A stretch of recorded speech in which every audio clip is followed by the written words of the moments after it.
This is going to be a continuation and an account of the events that took place in my life from February 2022 to March 2022. I'm parked in the same spot I was yesterday when I released part one, and I would like to take this opportunity to apologize for the jumbled format and overall the mess that video was. I did the best I could to condense all the information, but I also got hit with some anxiety upon recollection of the events that took place, and I didn't expect it, so I was trying to deal with some of that while I was talking. I think I sounded a bit exasperated. I rushed the video. I tried to save as much time as possible, so again, it came out kind of a jumbled mess. And on top of that, I was chewing gum. Usually I don't do that during videos, but I'm listening back to it last night saying, man, why did I do it like this? So part of me regrets it, but what's done is done. Perhaps someday I'll release this entire thing in a more organized format like I originally intended to do. It's just a lot to write down. And it just felt like no matter how much I tried to write, I could never get to the point. I could never get to the end of it. It's just too much information. Now, I want to say before I continue the story that this is why I believe that we are hit from all the angles that we are. Mentally, physically, spiritually. It's to overwhelm you, and this is my opinion on it. Strictly my opinion. I think this is why. But it's to overwhelm you. Because even when you try to tell people about what you're going through, there's just too much to talk about. There's really no way to put it into words anyway. And that also causes a lot of pain and a deep amount of emotional stress. I wish we could somehow hear all of our stories and fully understand each other instantaneously. That's the way it should be. When you want to open up to another being, you should just be able to plug in and receive telepathic communication with imagery, the exact memories, what they were feeling during the time, exactly what it was like for them. And that way we could all understand each other fully. Yet we are being prevented from doing that. So I have to question, why is that? I think it's to cause even more frustration. So please take the time to hear me out. I'm going to try to slow down today. I'd like to add one more thing that took place that I forgot to mention in yesterday's installment. And so where we left off, I had stolen a truck. I wrote my number down. I was willing to pay for the damages. I never heard back from them. I know that the whole event at the industrial building was staged. I'm sure of it. Because after I crashed through the fence and took the fence down and got stuck on the fence, I decided to just sit back for a minute to think, and I turned on the radio. And it sounded like a song from the band Demon Hunter. That band specifically was suddenly like that song was playing, but it just got washed out. Like something happened to the radio where like that song got canceled. And then suddenly an ad comes on for Furbies. Now, there's a really important person in my life that I was just thinking of when this was happening. Somebody that I really wanted to see more so than anyone else. And they had a Furby when they were younger. And I was thinking about getting them one for Christmas. So an ad for Furbies comes on. And it was a Christmas ad about, getting the one that you love, a Furby, for this holiday season. Now, the interesting thing is, I was in the middle of February, or rather we all were, whatever timeline that was. And Christmas had already come and gone. The holidays had already come and gone. So why did that ad come on specifically? What are the chances that I would turn on the radio and that a song by the band Demon Hunter would be on, but suddenly getting washed out, like something interfered with the radio signal and then brought on that Furby ad specifically? And I know it was directed at me. The whole thing was staged. I have no doubt that it was something I was meant to experience for whatever reason. So I'm just asking questions, I'm just trying to understand it. But anyway, where we left off, I was brought to St. Thomas Hospital by the woman who picked me up on the highway. And she went in, she sat with me for a bit. I was still pretty exasperated from what happened. Just trying to... Otherwise, I was in a good mood. I was actually in a great mood.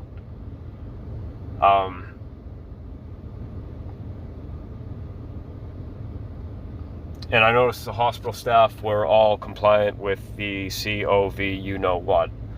They were all wearing masks, and it was time for them to bring me in. And before I walked through those doors, I asked a very specific question: do you respect consent? I asked this very specific question several times throughout the experience going forward. And they said yes. And I made sure, okay, so if I decide at any point that I want to leave, I'm free to go. And they said yes. They had lied to me, right to my face. They just wanted to get me in. And for whatever reason, it was like I had no control. I walked through those doors. I was given a new set of clothes. It was a really big blue, hospital scrub type of outfit. And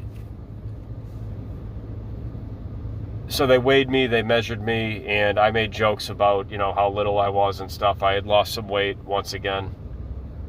And they were sort of looking at me like, are you sure you really know what you look like? I don't know why they did this, but they didn't seem to think I was small. I certainly did. But they found it odd that I looked at myself that way. Because to them, they saw my shoulder span, and, I wear double XL clothing, and I have to. Otherwise it doesn't fit right up top. And I also have very long legs. I'm not very tall. I think I just have a shorter torso, and this is kind of irrelevant. But this is something that happened, so I'm including it. So I started thinking, maybe I really don't see myself the right way. But who knows? I know out of this body I am, like I said, much, much larger. So this whole life has been pretty difficult for me. I definitely struggled a lot with body image. Not growing up. I never found a damn thing wrong with myself. It was just, this world has a way of putting these lies into our head that we're not good enough and we're not this enough or that enough. So from that point on, I started to look at things a little bit differently. They took my clothes, they bagged them up, they promised me and lied to me again that they were going to dry them and have them back to me soon. My boots were soaked. There was literally pools of water in them.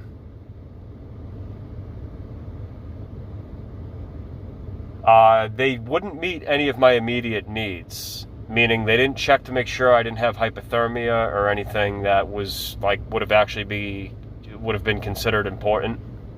I found that a bit odd.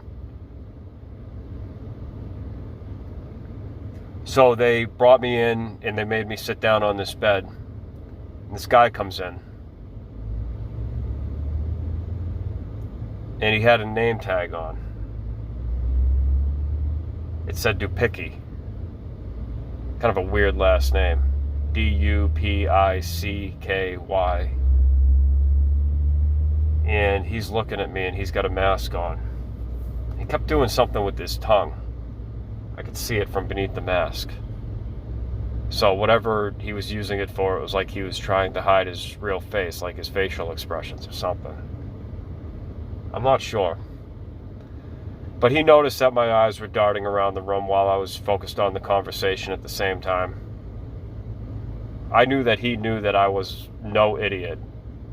And I saw what was going on in the hospital. There was children screaming, people strapped to tables. I heard this weird robot voice in the background.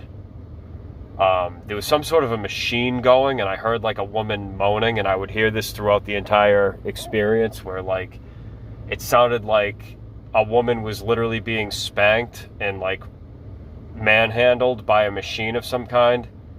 And it was saying yeah, you like that bitch and stuff like that. You think this is a joke? And it said a couple other things, and she was moaning in sexual pleasure. So I'm like, what is going on here? And he knew that I had questions.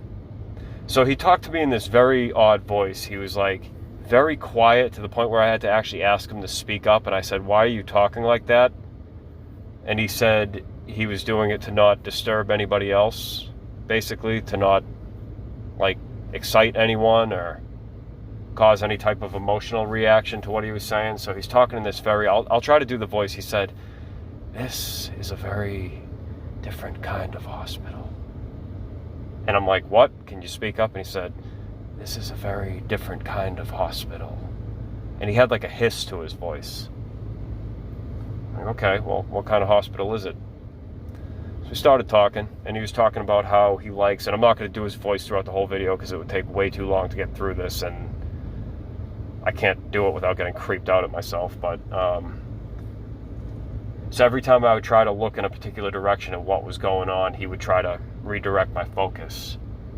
So he really made a point about that it was a very different kind of hospital. And I'm wondering, okay, there's something definitely going on. And I see this woman, there was this machine that made this horrific screaming sound. And then I see someone get brought out on like a stretcher. And as she passes by, her hair went from blonde to gray. Like they pulled her out of her body, and then her body just died like instant. It was something weird like that. I didn't know. I started to think maybe I'm in some sort of like a Matrix factory, and this is like some top level like secret stuff that I didn't know what it was. I'm just guessing. But I actually saw, and I didn't hallucinate this. Her hair, because of whatever she just went through, turned from blonde to gray, like an old person. Her body aged right in front of me, and they brought her by. They wouldn't let me like go look and actually see what was going on. But I realized he wasn't joking. It really was a different kind of hospital. And I had no idea just how different it was going to be. And so every time I tried to look again, he would try to get my attention. I asked for water. I said, "I'm very thirsty."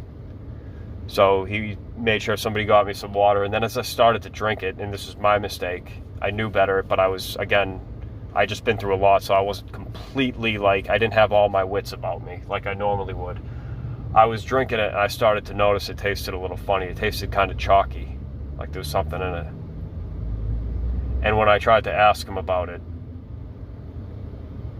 he started to smirk a little bit. I could see it beneath the mask, and he wouldn't answer my questions. I noticed I started to feel stoned, like I just smoked a bunch of weed, and my body started to feel very heavy and weak. So I thought, oh my God, where am I? What did I just do?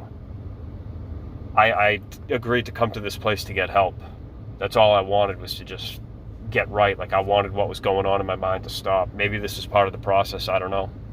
It seemed like they had heard about it before, like they had seen this before, and they knew exactly what was going on. So if you think this is weird right now, like I said, it hasn't even begun yet. I had no idea what I was in for.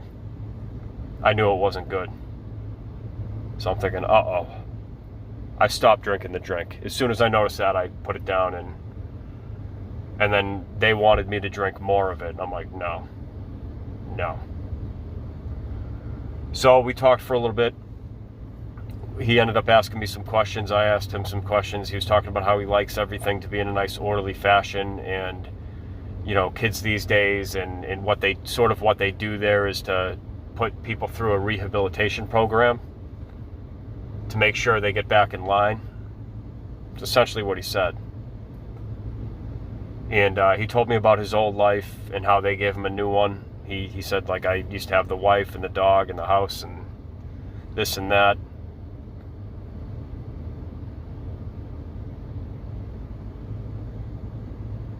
So we talked. Somehow Dungeons and Dragons came into the conversation. We talked a little bit about that. There was some game that I guess he played with his friends that was similar to D&D. So I asked him a couple things about it.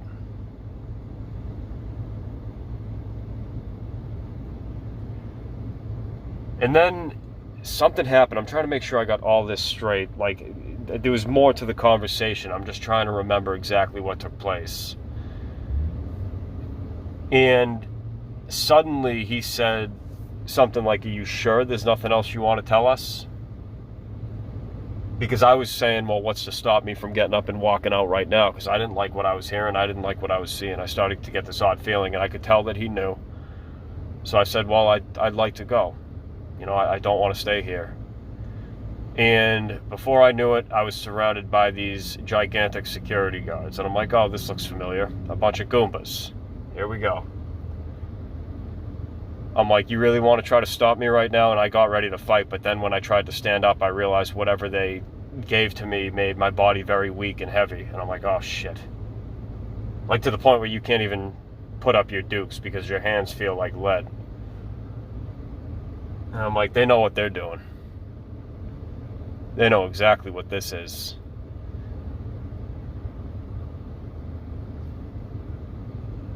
So he told me to sit down. And he said, are you sure there's nothing else you want to tell us? And suddenly, you'd have to watch part 1 to this video to understand, but I suddenly started spewing information about the night that I had, that I considered my first night in hell, when I went like toe-to-toe with whatever controller runs this place. And it put me through that mind labyrinth and then threatened to throw me into hell forever and ever and ever, to be ripped apart by demons forever and ever and ever, blah, blah, blah, blah, blah. Right, so I started telling them about that story, and they suddenly got very interested. Like that was the information that they brought me into to hear. And then I looked at some of them, the security guards, and I noticed that, wow, a thing just drove by that says senior. Wait till you hear this. As in senior class. Some of the security guards that I looked at right before I passed out looked like people I went to high school with, people that I graduated from a private school with called the Masters Academy. One in particular looked just like my old friend Sean.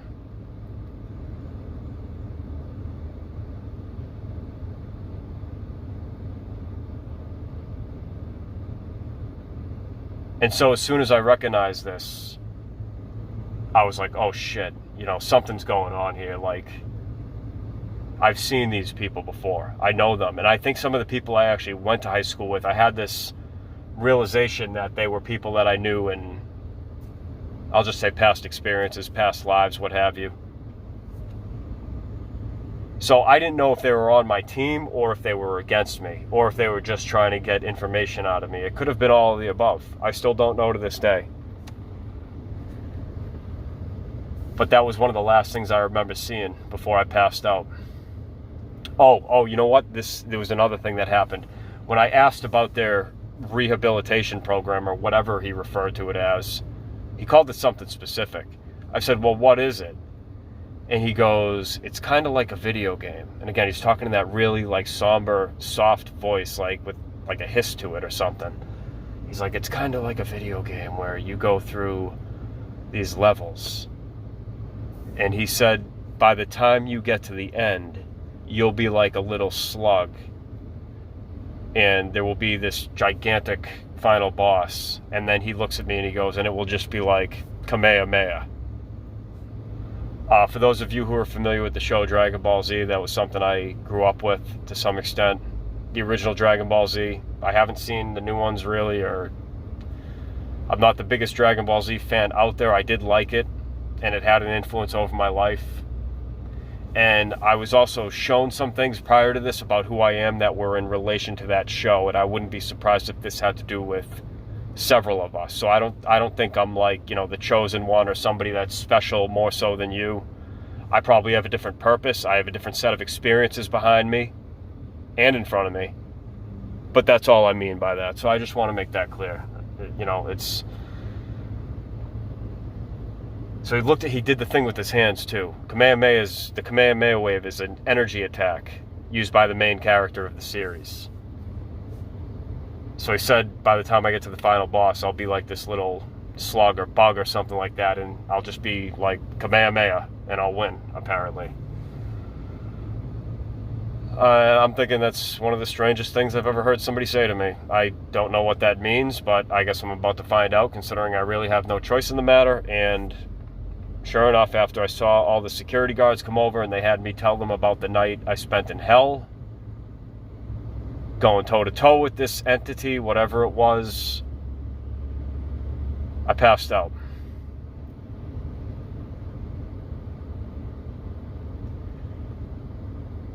There was a couple times during the experiments that they did that I came to, and this is where things got really wacky, wild, and weird, because my consciousness that I was already experiencing too much of intensified even more.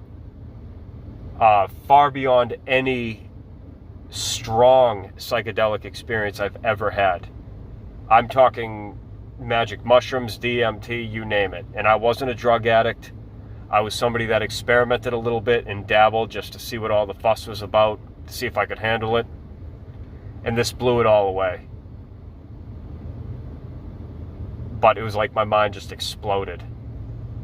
And this was pure hell, like absolute torture, the whole process. My mouth was so dry, I couldn't even swallow. I felt like I was suffocating to death the entire time. I came to a couple times, and one of them, every time I would wake up a little bit, I would speak like a different language. Some of it was animal languages. I was doing bird chirps and like wolf howls and stuff like that. And I heard a couple people around that were like laughing at me. But what was I remember what was specifically in my mind was legitimate. I was going through like all these past experiences, and it was completely vivid, completely real. Like, I got taken back through like all of my ancient memories. There's no other way I can think of to describe it. So that included other languages. And it was very, very intense. And I felt like I was being shocked because they used this white light technology on me that made that like horrific, ghastly, like screaming sound. It's so high pitched I can't replicate it. And I just remember like getting shocked with this white light and thinking, oh my God, like I can't even believe this is happening. I would wake up a couple times and come to, and as soon as they noticed, they would get me back under.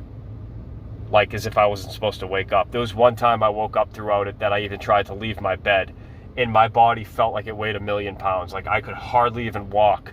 I'm trying to make my way to the door, and they made sure that I got back on that table. It's so fucked up. I felt the worst I've ever felt in my life by far. Like, take my worst day. On the day I've taken like the worst beating, the hardest training session, the most depressed I've ever been, and this just blew it all away. It was like all of it in one. And I didn't even fully remember what I woke up saying, but one of the times that I woke up throughout, I saw everything was different, like the hospital and everything was still there in its normal place, but the beings that were around me, I think it was actually the hospital staff, they were like these white light, ghostly looking, like snake-like wraith creatures.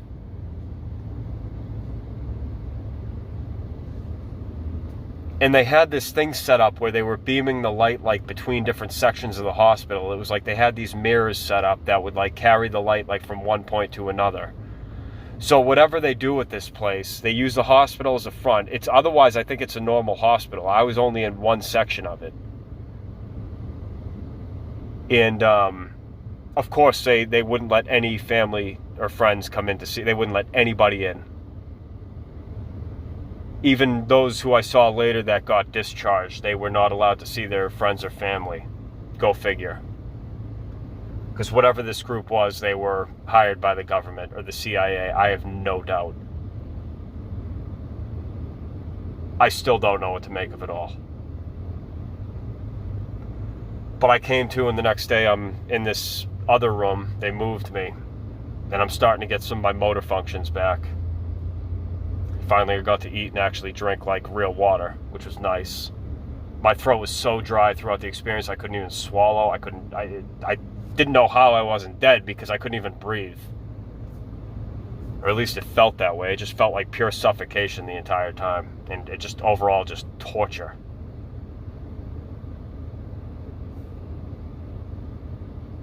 I wouldn't even put somebody through that who I saw actually murder a cat right in front of me. That's how serious it was.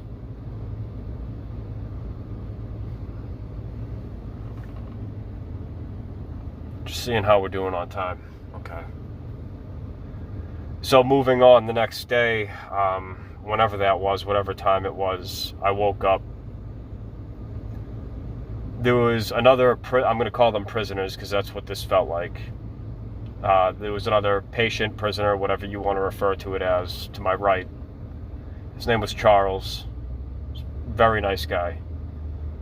And to my left was Zach, who was also, I could tell he had a good heart, but He had some issues. He had been through a lot. Who hasn't, right? So I was talking to him. And, when we would start to talk about certain things, they gave us some reading material. They gave us fantasy books specifically. Stuff about knights and dragons. And so we were talking about that. Zach was very interested in that stuff. Charles, not so much. But Zach was telling me about, like, the Percy Jackson series, I think it is. I think that's his name. Like The Lightning Thief and a couple other ones. He was telling me about them.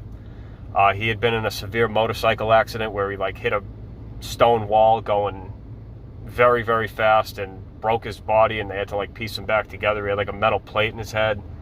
Charles, same thing, had a metal plate in his head. Both of them had been through severe trauma, but they were both still alive.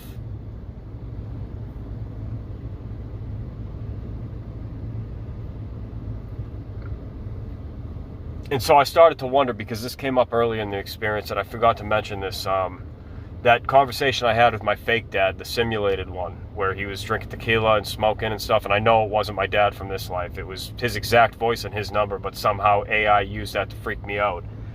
He also had said, "So now you know you can't die," because that scared the shit out of me. So when I saw this take place and these two guys, what they had been through, I'm like, okay, well, maybe we really can't die, and this is true. And there's just no way out of this hell. As if I hadn't already digested enough horror for the week, right? And that doesn't discount what I've been through. I just think I made better decisions in life. Like, I don't feel the need to go prove myself on a motorcycle. And I'm not making fun of him, but he had been in a really bad accident. And also, he had told me that he was with, well, his ex-girlfriend. At the time, he thought that she was his girlfriend, and he found out that his friends were all messing around with her. So rather than just breaking up with her and breaking up with them, I guess he went to confront them. And they beat him badly with baseball bats. They knocked most of his teeth out. He showed me his mouth, and his teeth were all fucked up. I felt so bad for him. And he's asking a bunch of questions like, what is going on here? What is this place? He just wanted to see his mom. I don't blame him. So I'm talking to him for a bit. Like, I'm like, what is going on here? And anytime we tried to talk about it, like, somebody would come in and try to interrupt us. When we would ask a question to the staff about what was going on, suddenly one of the nurses would just go, "What? What?" Or they would cough really loudly or sneeze or do something like that to interrupt. It was bizarre. And they would do it on cue every time. Like, right as you would go to speak, they would do something like that to cut you off. So it looked like they were all remote controlled. Like, I had no doubt these people were NPCs, like, not real humans. I don't care if they have flesh. I don't care if they have eyes or hair. To me, they were artificial life, just responding to cues and prompts, and that's all it was. It was, to me at the time, it was nothing more than that. I saw it clear as day. Clear as day. And most of them were overweight, confined all day to these scooter desks where they got like a computer screen on top, a monitor. And I'm thinking, wow, this is, the devil's army right here. A bunch of fat bitch scooter riding hens. Ooh, I'm so scared. And that really is America for you, ladies and gentlemen. This is what we're up against. Without their big, tough security guards and policemen and military to protect them, they'd be nothing. We just pull the plug on that shit and run away, and they would not be able to chase us. The society protects them. It feeds them McDonald's, Burger King, all this GMO food. It makes them fat and sluggish and stupid.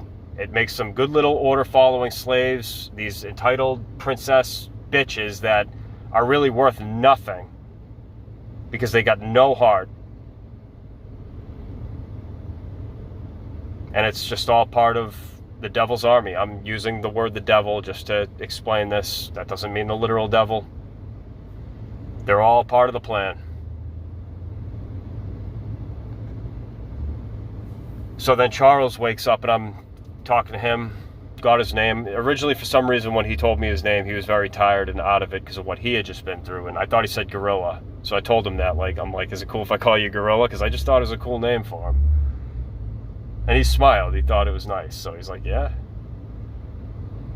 But his name was Charles. And so when they had went away to go do something, I asked him, I'm like, what the hell's going on here?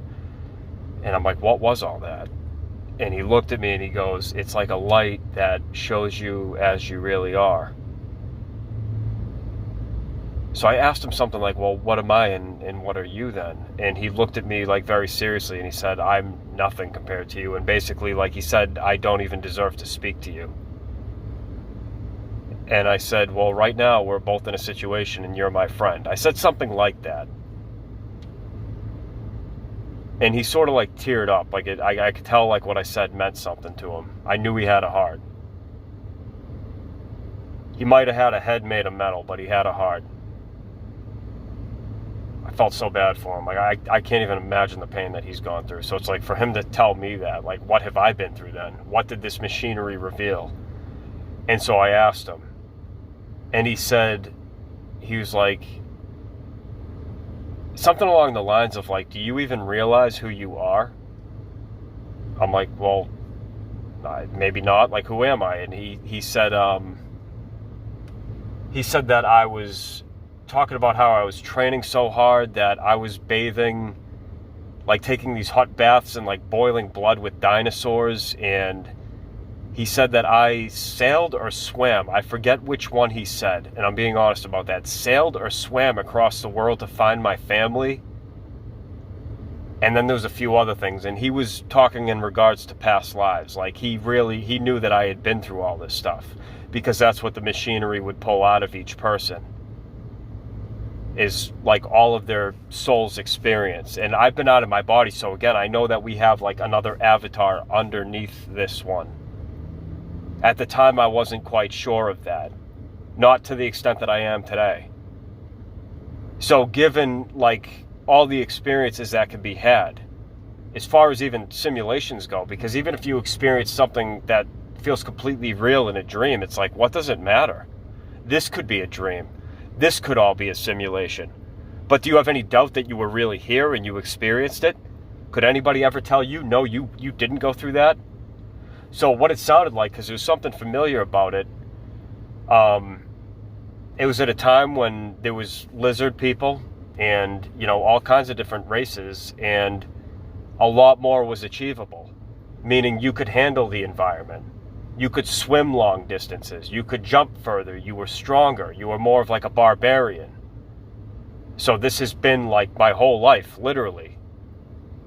Training and fighting and exploring and going through these like incredible challenges.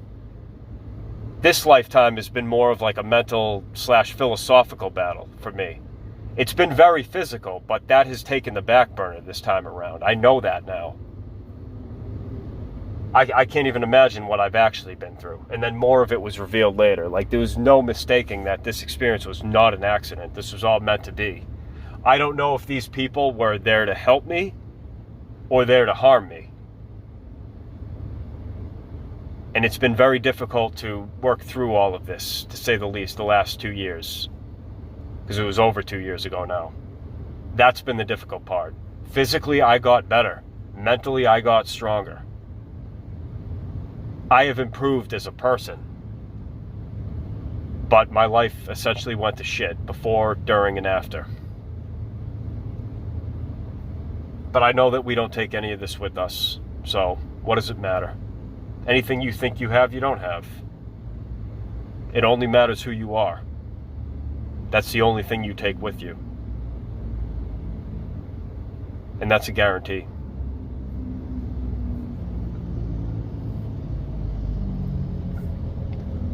So things started to get even stranger. When we would ask questions, again, they would do all this weird shit that would like interrupt us. I kept hearing that machine going. And it was doing it's the same thing to like all these women. I don't know if it was some sort of place where they brought people who were, letting either victims of like rape or abuse or something like that, where they would go use this machinery to, like, I don't know, help heal them or something, like to give them like what they want without any, I guess, human interference or human ramifications. Because it just sounded like some big, like, spanking machine or something like that. It was hitting them and abusing them and saying, yeah, you like that, bitch? You think this is a joke? And the women were moaning like they were enjoying it. So I'm like, what the hell is going... And anytime we try to ask what is that, they would just try to distract us. And the laws of, like, physics even started to change. Like, I don't know how to explain it, but time didn't feel like time. It was like we entered a different dimension. And the hospital was being used as a front. And even the two other guys I was with were asking these questions. Like, what is going on with time? And I made a joke, is it 13 o'clock yet? And they both started laughing because they knew exactly what I meant. And it was like there were different rules to how you would read things and the questions that you had to ask to make like a phone call and stuff like that. It was like they put us through this like mini game. And then there was this night when they gave us all shots, and it was mandatory. No matter how much I resisted, they were like, we're going to literally bring a team in here and strap you down and make you take this. Even though I said no. So again, they said they were going to respect consent. They lied. They violated me again. And I believe one day they're going to pay dearly for that. Dearly. I had someone tell me that recently that we don't... I've had a few people tell me this actually, that we don't have the right to judge. Really? Okay. I'm not making fun of you, but let's see how that goes. As I plan on doing a lot of judging when this is all over with. And I mean a lot. And I don't plan on being at all nice about it.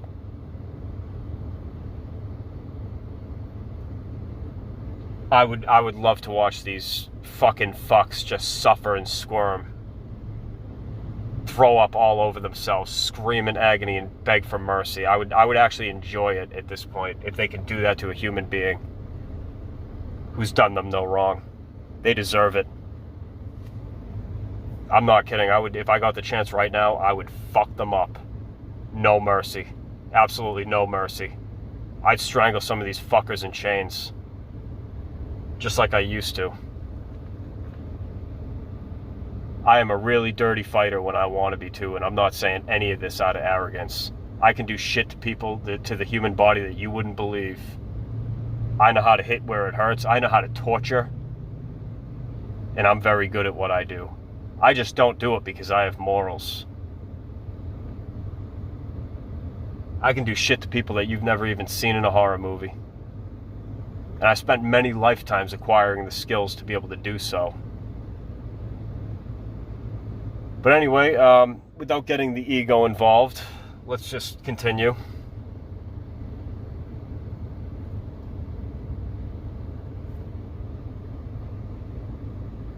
So they gave us a shot, and whatever it did, once again, it made it so that, like, you would spill your deepest, darkest secrets to a complete stranger. It didn't matter what it was. I don't want to call it a truth serum, but it was something like that. And the interesting thing is the name of the nurse that was told to watch us and make sure we don't try to go anywhere, her name was Kayla. That was the name of the girl that I just broke up with. I hate to even have to mention that, but it's an important part of the story. And she also looked like one of our old roommates, no less. She didn't look anything like the girl that I was with, that I just broken up with. She looked like somebody that we both knew and stayed with for many years, lived with. So I started getting more memories back. When they gave us this truth serum, they asked me first, like, who do you want to see right now?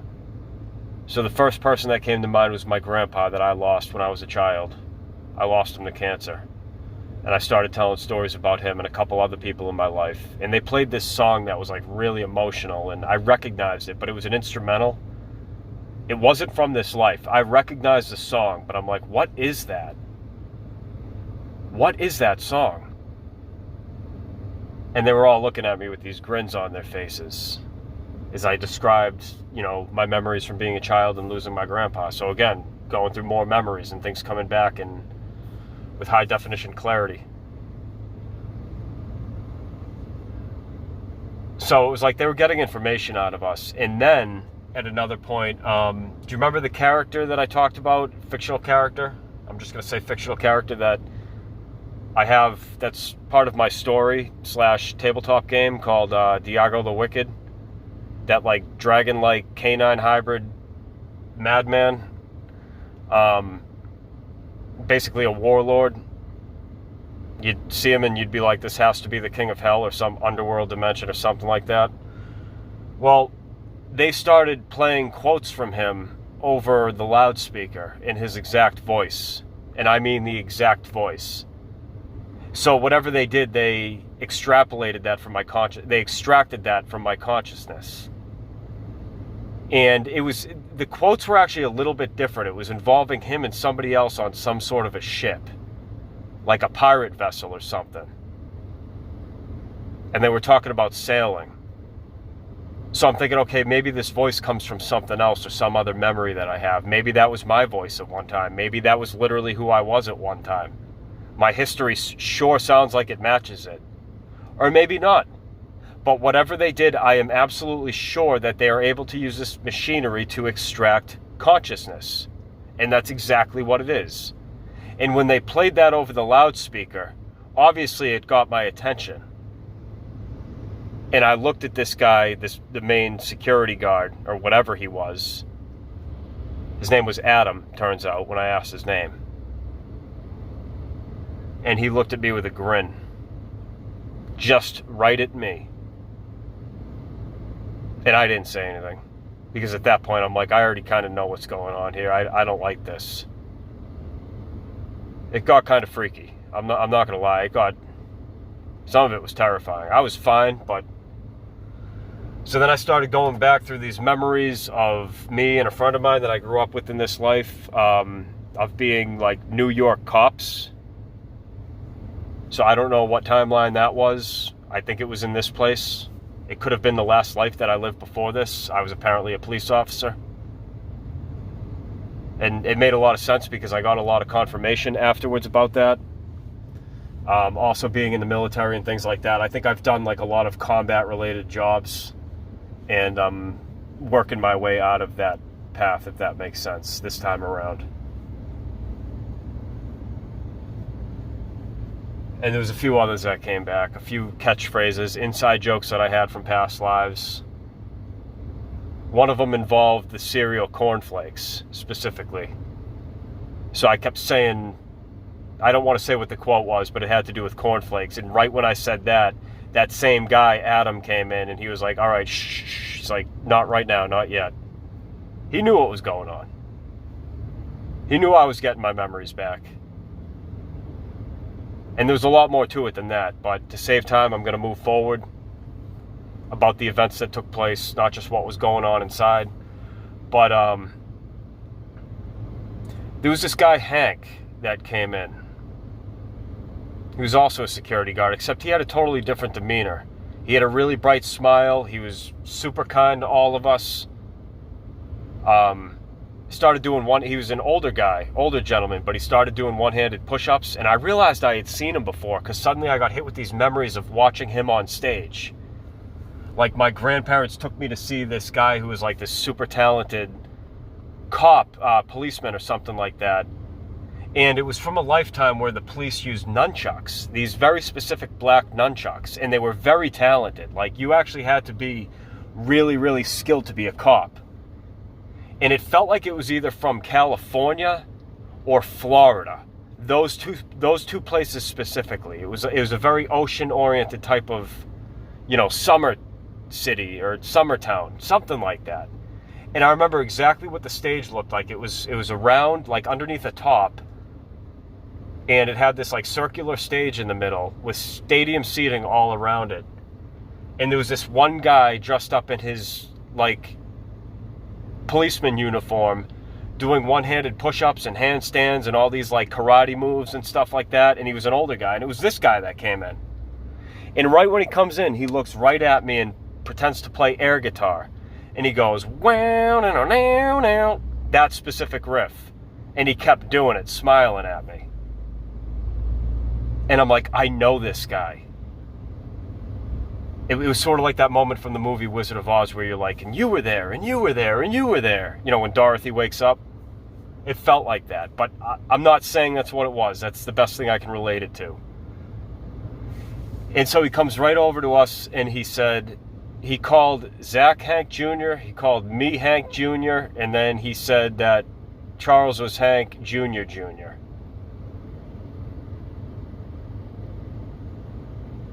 It was something like, it's either that or he had said, this might sound like I'm getting it wrong. I want to make sure that I have it right.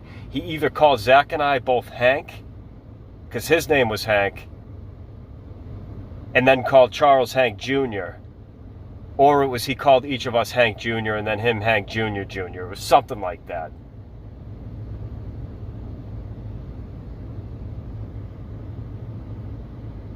So I'm like, okay. I'm like, this is bizarre. I'm like, this guy is so familiar. I'm like, I know who this is, but. And so he comes over to me. He's got tears in his eyes, and he shakes hands with me and like holds my hand for a minute. And it was like he said, good to see you again. He literally had tears in his eyes. And I couldn't help but smile at him. Like, he just had so much warmth to him. And I know people might be thinking, oh, he was just faking it. It didn't feel that way. Yeah, maybe it was the whole good cop, bad cop thing. I don't know. But he didn't do anything wrong to me. Like, he didn't try to get information out of me. He did, well, one thing, he asked me, he pulled out this big list. It's like it had all these names, like thousands and thousands of names. I told him my name was Derek. I knew he already knew. But he goes right to the list and he goes, oh, he says, a Michael raised by a Richard. And keep in mind, I just told him my name was Derek. So I'm like, what does that mean? He said, a Michael raised by a Richard. There's something to the names in this place and the different human archetypes, meaning like this isn't who we really are. These are fake personas. These are archetypes. The names all have meaning. Like your name in this realm is not your real name. It still means something about you. It has to do with your life path. It's something like that. I know it is. And so the nurses at this point are all being really rude. Because of the stuff they gave me, I didn't give a shit what I said, so I would make some sexual comments. To be honest, I'd prefer to refrain from talking about them, but I'm just being honest because I have to tell the story the way that it happened. I made some sexual comments at one of them in particular, because she was, a couple of them that weren't as stupid. They weren't like the scooter riding fat bitch hens that I was talking about. So I did make some sexual comments, and I felt bad about that after. But it's like, should I really feel bad about that? I was being honest. So it was like me, but without the filter. Like normally I'd be a gentleman, and I'd be like, you know what? I shouldn't look at her like that. I shouldn't say that. And I'd refrain from even thinking about it. Like I have that level of self-control that I would just cut that thought off. You know what I mean? And to me, that makes me a really good person. That does make me a gentleman, because that's what a gentleman is. But at the same time, am I wrong for having, like, attraction to somebody? It made me really think, like, okay, so what is the truth? Is our true nature just all about saying what we really think and acting on it, even? Are we being dishonest by not telling somebody that we find them attractive at first glance? Are we being dishonest by holding back that information? I don't know. But when I was saying what I was saying, or like, the guys were just like roaring with laughter. Because I didn't give a fuck. I felt really bad about it for a while after, but it's like, should I really feel bad about that? It is what it is. I wouldn't do that in my normal frame of mind. I would have more self-control. I would look away. I would probably just do something else and think about something else. But that just goes to show you that that's morality for you. Like wanting to do something, but then choosing to do something else in response. shows that you have discipline. It shows that you have control over yourself. You're not a bad person for thinking about something. And nothing has the right to invade your private thoughts. Anyone who does that is scum. Period. Unless it's for good reason and you okayed it. I mean, that's it. Like, you are not the creep for having those thoughts, even if they're sexual in nature. They're the creep for trying to invade your mind. And that's the real truth about it. Who's the creep? The one who's being spied on, caught in the act, doing something in private? I don't care what it is, as long as they're not hurting somebody else. Or the one who spies on them and say maybe installs hidden cameras in their room or their house. That's the creep.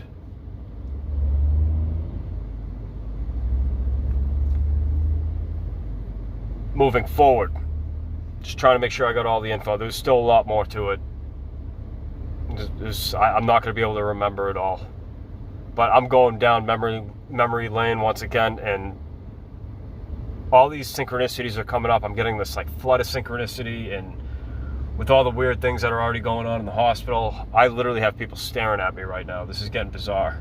I'm just parked trying to make this video. And now they're all like pretending to do something else. All right, I gotta stop getting distracted. I'm sorry. I'm gonna try to push through this. So,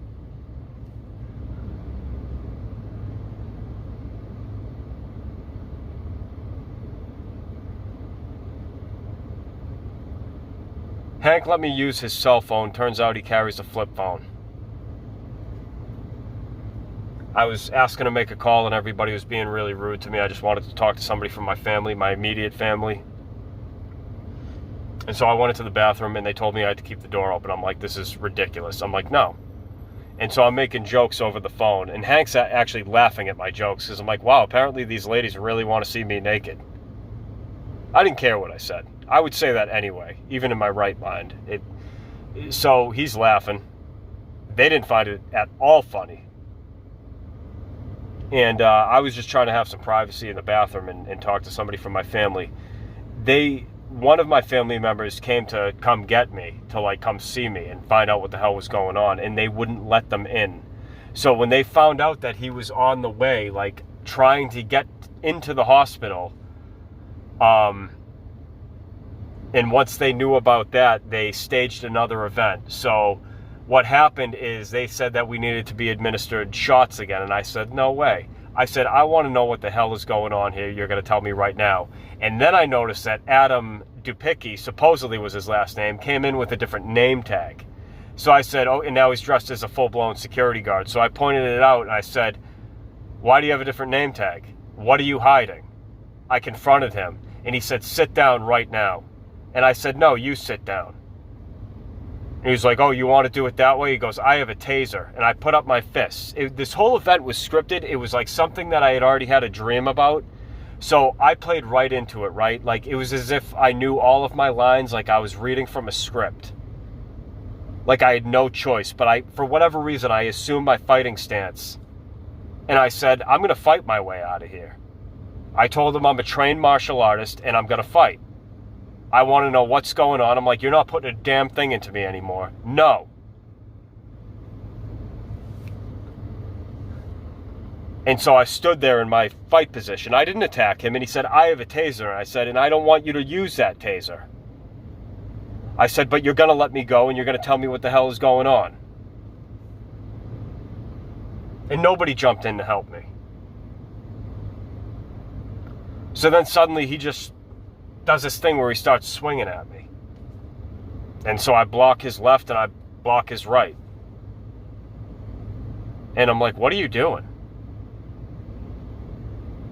And then one of the other nurses comes in and she's like, sit down right now. She actually accused me, Zach, and Charles of trying to like create some sort of a mutiny. Like they said, we think you guys are trying to plot an escape and we can't let that happen. They had told us this earlier. So we had to tell them, no, that's not what we're trying to do. But also the night before this happened, they had us watch the movie, this specific movie, Journey to the Center of the Earth Part 2, I think it is, or it was the remake of it with Dwayne "The Rock" Johnson.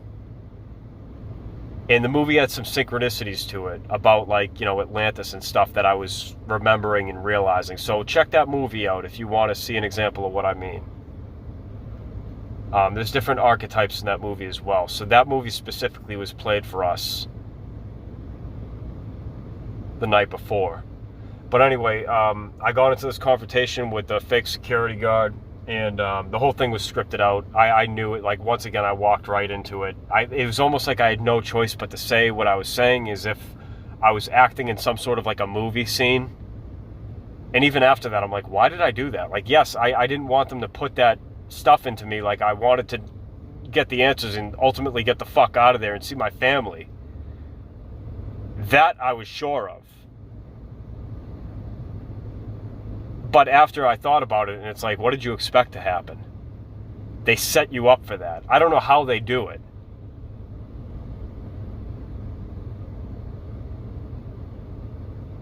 And also the night before that, that same security guard said something about setting some terms, and he pulled out this pocket watch and started turning the dial.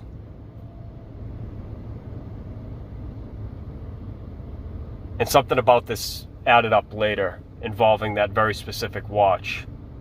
There's something to this realm where they have, whoever's in charge here has the ability to control time or alter reality or something like that. I don't know if that's one of the devices, or if it was just, you know, some sort of piece of technology or nanotechnology. I don't know. I really don't know. But he did something involving a pocket watch, as if it didn't belong to him. And he was using it to, like, to do something to us. It had some sort of hypnosis effect. I remember that. So it was as if whatever this technology allowed them to do, like, it could stage events and, you know, put all the pieces into place, so to speak, and then, like, the next day they would hit, like, unpause and it would all play out, if that makes sense. It has something to do with that. And I know during the out-of-body state, like, it's as if everything shuts off, so nothing is moving, so time doesn't exist anymore, and it's as if all these events get created, and then the next day, upon waking consciousness, they all play out in an orderly fashion somehow, because the time construct kicks back on. I'm really doing the best I can. I realize how it sounds, but this is like my best guess, all right? I don't claim to know exactly what it is. So they stage that, and then he steps back and he goes, "Hey, you cut me." I just cut my fingernails before all this. I didn't have any nails. I didn't have a knife. I didn't have anything to cut him with. He showed me his arm and the rest of the staff, and he has this big gash across his arm and he's bleeding. So either I was already in some sort of my, I don't know, like an out-of-body state while still in this body, activating my real body, in which case, yes, I would have claws and fangs and stuff like that. And that literally happened to him, and I actually cut him just from blocking. Or he staged that, which is what I think it is. And his arm was gushing blood. And then he put this, like, pad on top of it. So he probably already did something where he had, you know, a thing of fake blood in his pocket. And after we got into that confrontation, he turned around and quickly, like, spread it across his arm. It was something like that. I'm trying to figure out all the possibilities of how we could have done that.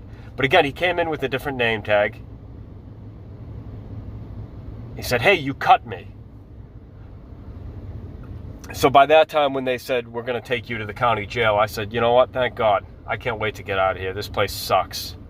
Thank God." I went out. I got into the cruiser. They brought me to the county jail.